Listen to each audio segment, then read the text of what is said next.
5 जगह सावधानी रखिए। जुआ मत खेलिए, मद्यपान मत कीजिए, अशुद्ध वस्तुओं का सेवन मत कीजिए, विवाह के उपरांत एक पत्नी व्रत एक पतिव्रत धारण कीजिए, लड़ाई झगड़ा मत कीजिए, विवाद जैसे शुरू होने वाला हो हाथ जोड़ करके प्रस्थान करते चलिए, और अंतिम, बिना मेहनत के धन मत कमाओ, थोड़ा श्रम तो किया कीजिए। आजकल आपको पता कलयुग में लोगों की बुद्धि विकृत क्यों हो रही है? घर बैठ के धन कमाने की योजनाएं सोचते रहते हैं, हमें कुछ करना ना पड़े, पैसा आता रहे। प्रॉपर्टी है, किराए पे चढ़ा दो, उससे पैसा आता रहेगा। वो है, उसको वहां दे दो, पैसा आता रहेगा। किराए पर देने से पैसा कमाना बुरा तो नहीं है, पर हमारा ऐसा मंतव्य, उसमें आपने श्रम तो कुछ किया नहीं। लोग कहते श्रम नहीं किया, हमने खरीदा था, इतना करोड़ का खरीदा, श्रम नहीं है। अरे तो उसमें क्या मेहनत हुई आपसे?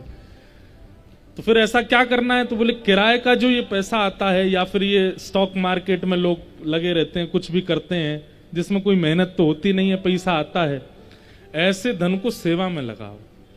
अपने प्रयोग में जितना हो सके कम लो। जो बिना परिश्रम का धन है उससे असहायों की सेवा करो, गौ सेवा करो, सनातन धर्म के कुछ प्रकल्पों की सेवा करो, अनाथ बालकों की सेवा करो, उस सेवा में लगाओ।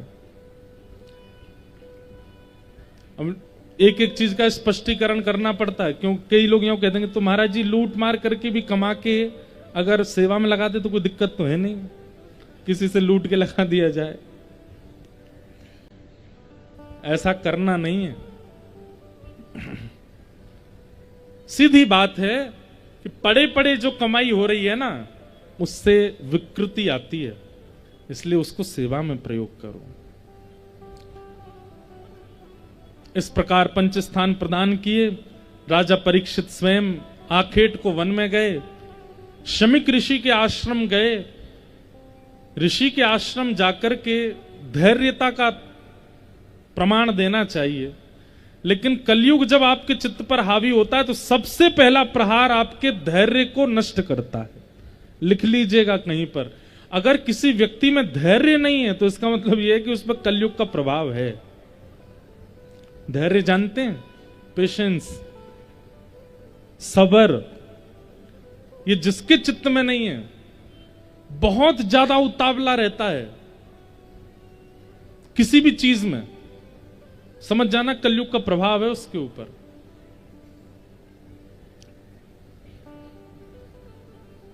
धत्ते धैर्यम तु यो धीमन, धैर्यता का अगर हमारे चित्त में धैर्य है तो इसका मतलब है कि हम श्रेष्ठ हैं, हम पर कलयुग का प्रभाव नहीं हो सकता। एक प्रकार से ये समझ लीजिए जैसे कोविड वायरस फैला था, जिनको वैक्सीन लगी थी उनको वायरस फैलने के चांसेस कम थे, ठीक वैसे ही धैर्य रूपी वैक्सीन जिसको लगी हुई है, कलयुग का प्रभाव उस पर कम पड़ेगा। इसलिए धैर्यता जीवन में लाओ। धैर्यता कहां से आएगी? संत सेवा से आएगी, दीनता से आएगी, सत्संग से आएगी। धैर्य। राजा परीक्षित पर जब कलयुग का प्रभाव हुआ, राजा परीक्षित स्वयं धैर्य खो बैठे और शमिक ऋषि के आश्रम जाकर के जल की याचना की, परंतु त्रातक समाधि में बैठे शमिक ऋषि ने कोई प्रत्युत्तर नहीं दिया, तो एक मृतक सर्प अपने बाण से उठा के उनके गले में डाल दिया। ये जान करके कि पाखंड कर रहे हैं, तुम्हारे द्वार पर एक छत्र सम्राट आया और तुम अभी भी ध्यान में बैठे हो। ये कलयुग का दूसरा प्रभाव है, ध्यान से सुनिएगा। पहला, धैर्य को नष्ट करेगा। दूसरा, सब में कितना भी गुणवान व्यक्ति आ जाए उसमें भी अवगुण ही दिखने लग जाए, ये कलयुग का प्रभाव है। यहां पर शमिक ऋषि के आश्रम पर आकर के उनकी समाधि को समाधि ना जान करके पाखंड देख रहे हैं, ये कलयुग का प्रभाव है। गले में मरा हुआ सर्प डाल दिया। कुछ बालकों ने इस दृश्य को देख करके नदी में स्नान कर रहे शमिक ऋषि के पुत्र श्रृंगी को बता दिया। श्रृंगी को जब ये बात पता चली, उन्होंने तुरंत जल हाथ में लेकर के श्राप दे दिया, मेरे पिता का अपमान करने वाले राजा परीक्षित को मैं श्राप देता हूं, आज के ठीक 7वें दिन तक्षक सर्प डसेगा और इनकी मृत्यु हो जाएगी। लौट करके आए, पिता की समाधि जैसी टूटी, पुत्र को रोते हुए देखा, पूछा तुम क्यों रो रहे हो? आपके गले में मरा हुआ सर्प डाल दिया राजा परीक्षित ने। पिता ने उतार करके फेंक दिया। लेकिन श्रृंगी बोला, पिताजी आप चिंता ना करें, मैंने भी उसको 7 दिन में मरने का श्राप दिया है, उसको सबक सिखाया है। ये बात सुनकर के शमीक ऋषि को अच्छा नहीं लगा। अपने पुत्र को समझाने लगे कि भाई किसी की गलती पर उसको डांटना चाहिए, उसको समझाना चाहिए, उसको सुधारना चाहिए। मृत्यु दंड दे दिया, ये उचित नहीं है।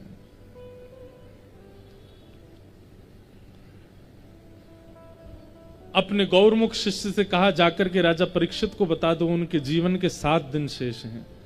राजा परीक्षित को जैसे ही पता चला जीवन के 7 दिन बचे हैं, मुकुट उतार चुके थे, कलयुग का प्रभाव थोड़ा धीमा हो चुका। अच्छा, कलयुग का एक बात और है, आपसे गलत करवा देगा और गलत करवाने के बाद फिर आत्मग्लानि करवाएगा।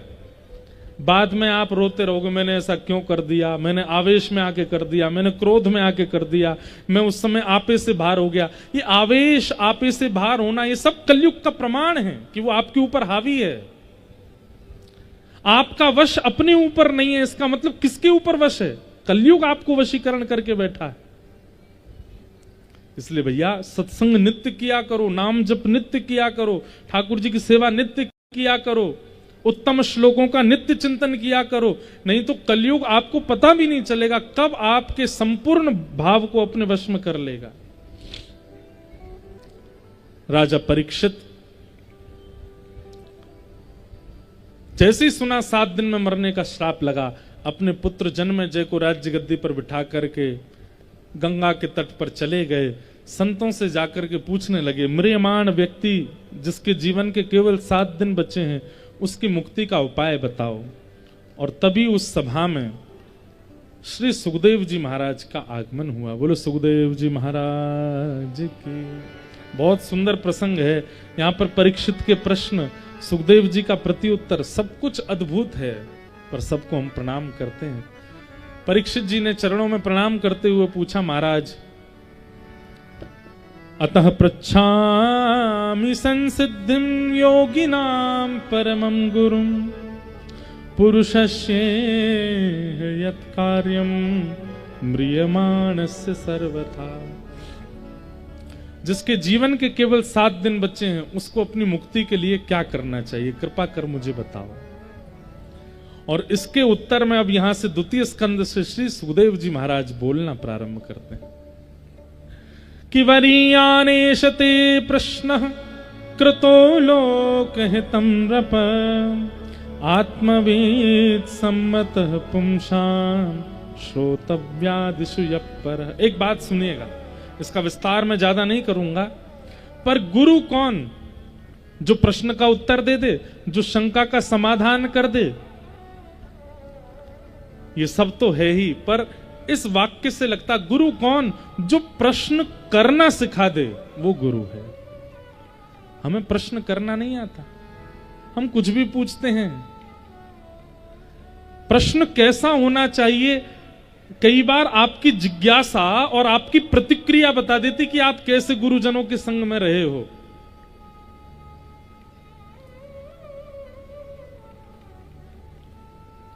गुरु सिखाते हैं। केवल दीक्षा लेनी नहीं होती है, दिशा लो अपने गुरु से। सुखदेव जी महाराज कहते हैं, परीक्षित, मुक्ति की याचना का प्रश्न यदि लोक हित के लिए तुम पूछ रहे हो तो अच्छा है, लेकिन अपने लिए पूछ रहे हो, पर्सनली अपने लिए अगर पूछा है तो तुम्हारा प्रश्न उचित नहीं है। परीक्षित बोले, 7 दिन में मरने का श्राप मुझको लगा है, तो मैं अपने लिए ही तो पूछूंगा। पर आप कह रहे हो कृतो लोक हितम नृपः, सबके हित के लिए तुमने ये प्रश्न अच्छा किया, पर अपने लिए, तुम्हारे लिए अच्छा नहीं है। क्यों? मेरे लिए क्यों ये अच्छा नहीं, उचित नहीं है? तब राजा परीक्षित को शुक्राचार्य जी समझाते हैं, बोले परीक्षित, तुम वो बालक हो जिसने जन्म बाद में लिया, मातृ गर्भ में ठाकुर जी का दर्शन पहले किया। भगवान तुम्हारी मां के गर्भ में आए थे तुम्हारी रक्षा करने के लिए। इसका मतलब क्या है? ठाकुर जी को तुमसे कोई उम्मीद है, इसीलिए तो तुम्हारी रक्षा की। लेकिन तुम क्या मांग रहे हो? मुक्ति। वही मुक्ति जो रावण को भी मिल चुकी है, वही मुक्ति जो कंस को भी मिली है, पूतना को भी मिली है, अघासुर, बकासुर, धेनुकासुर, राक्षसों को भी मुक्ति मिली है। वही मुक्ति एक वो बालक मांग रहा है जिसकी मातृ गर्भ में भगवान ने जाके रक्षा की। अरे भाई, आप दुल्हा हो, हमारी बात सुनना आप दुल्हा हो तो आपकी शादी में आपके लिए स्पेशल डाइनिंग टेबल लगेगी, उस पर बढ़िया आपको परोस के खिलाया जाएगा। दुल्हा को यूं थोड़ी कह दिया ले भाई टेबल लो, हाथ में प्लेट लो, बफे लगा, अपने आप सब्जी ले लेके खाते रहो। कभी दुल्हा अपने आप अपनी शादी में सब्जी ले, गुलाब जामुन ले, रबड़ी ले, ए भैया नान बना के दो जल्दी। दुल्हा कोई खुद खाता है क्या? नहीं, वो तो दुल्हा है, एक स्थान पर बैठता है, वहां परोसने वाले आते हैं, चारों तरफ उसके ससुराल पक्ष के लोग बैठ जाते हैं, कोई रसगुल्ला खिलाता है, कोई गुलाब जामुन खिलाता है, जीजा जी बोलो आ, फिर उसको खिलाते हैं। जीजा की तो मेहमान नवाजी शुरू हो जाती है ना। क्यों? क्योंकि तुम श्रेष्ठ हो, इसलिए सब तुमको आदर देते हैं, तुमको खिलाते हैं। कितना सुंदर। देखो, हम आज के बच्चों को समझ आए ऐसे उदाहरण देते हैं, कोई अन्यथा मत लेना। शुकाचार्य जी महाराज परीक्षित को समझा रहे हैं, तुम परीक्षित हो, पांडवों के वंशधर, तुम परीक्षित हो जिसकी गर्भ में भगवान रक्षा करते हैं, और तुम वही मुक्ति मांग रहे हो जो रावण को भी मिल गई है, जो कंस को भी मिली है, जो पूतना, इन राक्षस जिन्होंने भगवान से बैर किया, इनको जो मुक्ति मिली वही मुक्ति तुम भी मांग रहे हो। तुम में और उनमें अंतर क्या? उन्होंने बैर करके मुक्ति प्राप्त की और तुम कथा सुन के मुक्ति प्राप्त कर लोगे। तो परीक्षित ने कहा, तो फिर मुझे क्या मांगना चाहिए? मैं अपने 7 दिनों को कैसे सार्थक करूं? तब शुकाचार्य जी समझाते हैं, परीक्षित, मुक्ति का मतलब होता है मृत्यु के बाद भगवान का दर्शन। संसार से मुक्त हो जाना ही मुक्ति है। उसके बाद जब भगवत दर्शन होता है उसको कहते हैं मुक्ति।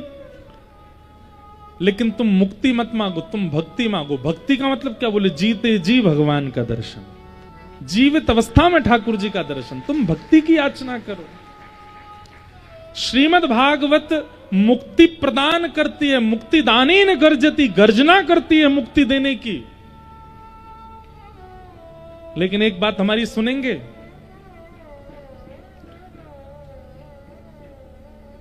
मुक्ति की गर्जना उन लोगों के लिए करती है जो संसार से पीड़ित हैं, जो विषय भाव से पीड़ित हैं, जो संसार में लगे हुए, वे यदि कथा में आते तो उनको मुक्ति। लेकिन जिनके चित्त में प्रेम है, ठाकुर जी के प्रति भक्ति है, श्रीमद् भागवत जी उनको प्रेम लक्षणा भक्ति प्रदान करती हैं। बाकियों को तो मुक्ति देकर के भगवत दर्शन होता है, पर प्रेम लक्षणा भक्ति जिनको प्राप्त होती है उनको जीते जी भगवत दर्शन हो जाता है। गोस्वामी तुलसीदास जी ने अपनी प्रत्यक्ष उपस्थित अवस्था में राम जी का दर्शन किया, मीराबाई ने उपस्थित अवस्था में ठाकुर जी का दर्शन किया, सूरदास जी ने बिना नेत्रों के उपस्थित अवस्था में दर्शन किया, और हम मृत्यु की प्रतीक्षा कर रहे हैं? नहीं। परीक्षित, तुम मुक्ति मत मांगो, तुम तो भक्ति मांगो, ताकि 7वें दिन तक्षक सर्प डसे और उससे पहले, मृत्यु से पहले तुमको भगवत साक्षात्कार हो जाए, ऐसा मांगो। लंबे भाव में समझाया, पूरा द्वितीय स्कंद इसी भाव में ही लगा दिया समझाने में कि तुम मुक्ति नहीं भक्ति मांगो। तब परीक्षित जी ने चरणों में प्रणाम करके कहा, समीचीनम वचो भगवन, आपने मेरी अब भावनाओं को सुदृढ़ कर दिया। अब मैं आपसे प्रार्थना करता हूं कि मुझे ठाकुर जी की भक्ति मार्ग का दर्शन कराओ। मुझे भक्ति कैसे प्राप्त होगी? तब सुखदेव जी महाराज ने मंगलाचरण किया और मंगलाचरण करते हुए कथा सुनाना प्रारंभ किया। अब हम कई प्रसंगों को स्पर्श मात्र करेंगे और उनके सूक्ष्म सूक्ष्म भाव कहते हुए नंदोत्सव तक ले जानी है कथा, सब कहेंगे। आप लोग सावधानी से एक एक भाव सुनिएगा।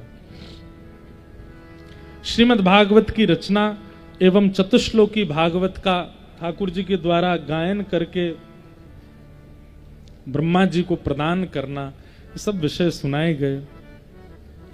उद्धव विदुर जी की भेंट होती है वृंदावन में, और वहां विदुर जी महाराज उद्धव जी से कहते हैं कि मुझे भगवत दर्शन करना है। उद्धव जी कहते हैं ठाकुर जी तो लीला प्रस्थान कर गए, पर अंतिम समय में ठाकुर जी ने जो भागवत धर्म सुनाया, उस भागवत धर्म को आपको सुनाने की आज्ञा ठाकुर जी मैत्रेय मुनि को दे गए, आप वहां जाओ। विदुर जी महाराज मैत्रेय मुनि के आश्रम हरिद्वार आते हैं और श्री मैत्रेय मुनि विदुर जी को भागवत धर्म सुनाते हैं। विदुर जी महाराज कई प्रश्न करते हैं और मैत्रेय मुनि उनको उत्तर देते हैं। एक बहुत सुंदर प्रश्न श्री विदुर जी महाराज करते हैं मैत्रेय मुनि से। सुखाय कर्माणि करोति लोको न ते सुखम वान्यदुपारमं वा विन्देत भूयस्तद एव दुःखम यदत्र युक्तम भगवान वदेन्न। मैत्रेय मुनि से श्री विदुर जी महाराज कहते हैं, बहुत ध्यान से सुनिए सब लोग, इधर देखो, एक एक शब्द सुनो। विदुर जी महाराज कहते हैं कि भगवान, संसार में हर व्यक्ति कर्म कर रहा है सुख की प्राप्ति के लिए, लेकिन इतना परिश्रम, इतनी मेहनत, इतना कर्म करने के बाद भी नते सुखम मान्यदुपारमं वा, उसके जीवन में सुख नहीं है। आप लोग बताओ, इतना परिश्रम यहां सब लोग करते होंगे, जो भी बैठे हैं सब श्रम परिश्रम करते ही हैं, सुख है ना? दीन कहे धनवान सुखी, धनवान कहे सुख राजा को भारी, राजा कहे महाराजा सुखी, महाराजा कहे सुख इंद्र को भारी, इंद्र कहे चतुरानन को सुख, ब्रह्म कहे सुख विष्णु को भारी, तुलसीदास विचार कहे हरि भजन बिना सब जीव दुखारी। ताली तो ऐसे बजा रहे हो जैसे समझ में आ गई आपको, है? पैदल चलने वाले को लगता है साइकिल वाला बहुत सुखी है? बताओ, हमको चलना पड़ता है, ये पैडल मारते ही पहुंच जाता है। साइकिल वाले को लगता है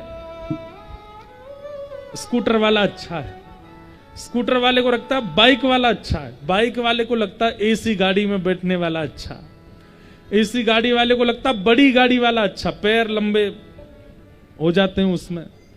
बड़ी गाड़ी वाले को लगता है महंगी गाड़ी वाला अच्छा, महंगी गाड़ी वाले को लगता है हवाई जहाज वाला अच्छा है, हवाई जहाज वालों, हेलीकॉप्टर वाला अच्छा, हेलीकॉप्टर वाले को लगता है हवाई जहाज वाला अच्छा, और हवाई जहाज वाले को लगता है 2 रोटी सुबह 2 रोटी शाम को अपने परिवार के संग बैठ के झोंपड़ी में पाने वाले कितने सुखी हैं। हमारे ऊपर कितनी चिंता है, डायबिटीज हो गई है, शुगर हो गई है, डॉक्टर ने कहा है छिलका वाली दाल से रूखी रोटी खाया करो, हवाई जहाज है तो क्या हो गया, 100 करोड़ का टर्नओवर करते हैं लेकिन खा ही नहीं सकते। ये गांव में रहने वाले कितने सुखी हैं, गैया का दूध काटते हैं, ताजा ताजा दूध पीते हैं, हल चलाते हैं, कोई टेंशन नहीं, कोई चिंता नहीं, मस्त रहते हैं। हर किसी को हर कोई सुखी लगता है। आज हम जब नर्मदा जी के तट पर गए तो हम जिस तट पर गए, गौ बछड़ा गौ बच्चा यही है, हाँ, वहां गए। हमें था कि वहां भी भीड़ नहीं होगी, लेकिन वहां भी भीड़ थी, और वहां तो ऐसी भीड़ महाराज, 3-4 मैया तो हमारे सामने बची डूबते डूबते। एक हमारे पंडित जी कूदे उनको बचाने, बाल पकड़ के निकाल के लाए, ऐसी गहरी। मैंने किया आज हो जाती गंगा सप्तमी, नर्मदा जी में ही विलीन हो जाती। बच गए बेचारे। तो जब वहां घाट पे अब लोग बाग नहाते हैं, अगरबत्ती जलाएंगे, दिया जलाएंगे, सब इतना करते हैं। हमने कही भाई कोई रास्ता होता सामने जाते, जो सामने वाला घाट है। तो फिर हमको एक व्यक्ति बोले वहीं, महाराज जी जब आप सामने जाओगे ना तो आपको लगेगा यही वाला घाट अच्छा था, यहीं आते, यहीं पर सीढ़ियां थी, यहीं पर बैठने की व्यवस्था, ये बोले हमको सबको ऐसा ही लगता है कि वो घाट अच्छा है, वहां से देखने में लगेगा नहीं वही अच्छा था। तब मन में आया कि ये तो संसार में भी होता है। आप लोगों को लगता होगा ये वक्ता जी बहुत बढ़िया है, कुछ करते डरते हैं नहीं, 4 बजे आते हैं मंच पे, 2-2.5 घंटा 3 घंटा प्रवचन करके चले जाते हैं, सब इनको पूछते हैं, दक्षिणा देते हैं, प्रणाम करते हैं, फोटो खिंचाते हैं, भेज देते हैं। अब आपको क्या बताएं हमारे जीवन में और क्या क्या चलता है। कितने लोग हमको गाली देते हैं, इतने प्रेम करने वाले हैं तो इतने शत्रु भी हैं। कितने लोगों को प्रसन्न करने का भाव रखना पड़ता है, कभी कुछ बहुत दिक्कतें होती हैं। यहां तो फिर भी हम बहुत अवकाश में, कई जगह तो सोने को ही नहीं मिलता। आप लोगों को लगता हमको लगता है ये कितने खुश हैं। कुछ नहीं, बस बेचारे आ जाते हैं 3 बजे कथा सुनते हैं, 7 बजे चले जाते हैं, अपना काम धंधा देखते हैं। पर आप लोग जानो ना कितने, कोई झूठ बोल के आया घर पर, कोई काम का बहाना लगा के आया, कोई मंदिर का बहाना लगा के आया, कोई रिक्शा में चढ़ के आया। यहां तो ऑटो भी नहीं आते। हमें तो यही लगता है कि इतनी संख्या में जबलपुर से लोग जिन पर गाड़ी साधन नहीं, वो कैसे आते होंगे। यहां तक तो कोई साधन भी नहीं है, फिर भी आप लोग आ रहे हो। तो सबको लगता है वो सुखी हैं, पर भैया तुलसीदास विचार कहे, हरि भजन बिना सब जीव दुखारी। जो हरि भजन नहीं करते हैं वही दुखी हैं। हरि भजन करने वाले देखो सदा मस्त रहेंगे, सदा प्रसन्न रहते हैं, खिलखिलाते रहते हैं, खूब आनंद में रहते हैं, उछलते रहते हैं, कूदते रहते हैं, प्रसन्न रहते हैं। पर जिनके जीवन में हरि नहीं है, उनको तो रात में एसी ना चले तो उनको नींद नहीं आती, डिप्रेशन हो जाता, आज एसी नहीं चला रात में, इतनी चिंता हो जाती है। सुखाय कर्माणि करोति लोको न ते सुखम मान्यदुपारमं वा विन्देत भूयस्तद एव दुःखम यदत्र युक्तम भगवान वदेन्न। हे नाथ, इस संसार में हर व्यक्ति जब सुख की प्राप्ति के लिए कर्म कर रहा है तो फिर उसको सुख क्यों नहीं मिलता? इसका उत्तर देते हुए भगवान कहते हैं, सेयम भगवतो माया, ये मेरी माया है। आप लोग अगर परिश्रम करके सुख प्राप्त कर लोगे तो पुनः परिश्रम नहीं करोगे। समझ में आई बात? भोजन करके अगर पेट भर गया और वो पेट में दोबारा भूख नहीं जगी तो फिर ना पेट के लिए ना आप कर्म करोगे, ना आप परिश्रम करोगे, ना धन कमाओगे, ना रोटी बनाओगे, ना खाओगे। भाई आप दूसरे दिन उठ करके दफ्तर क्यों जाते हो? क्योंकि आपके पेट को पुनः भूख लगती है, वो तृप्त नहीं होता। ये अतृप्ति का अनुभव ठाकुर जी ने इसलिए बनाया है ताकि इसकी तृप्ति के चक्कर में फंस करके व्यक्ति कर्म करता रहे। संसार में किसी को सुख नहीं मिलता। सुख कैसा है? गर्म लू चलती है जब, तो कभी कभी गर्म लू में, लू समझते हैं ना, गर्म हवा चलती है, तो कभी कभी नर्मदा जी से कोई ठंडी हवा का एक क्षण के लिए झोंका आता है और वो झोंका, अरे हा कितनी बढ़िया हवा चली थी, और फिर से गर्म गर्म चलने। ऐसा है सुख संसार में, केवल इतनी देर का स्पर्श करने आता है। और क्यों? क्योंकि संसार ही है दुखालयम शाश्वतम। इस संसार का नाम ही दुखालय है। यहां पर सुख नहीं मिल सकता। जैसे विद्यालय में विद्या, भोजनालय में भोजन, कार्यालय में कार्य, वैसे दुखालय में दुख। लेकिन इस दुखालय में, दुख में अगर कहीं तनिक सुख है तो वो केवल हरि कथा, हरि स्मरण और हरि दर्शन में है, और कहीं नहीं है। उस समय जो आपको सुख मिलता है वो सर्वोपरि है।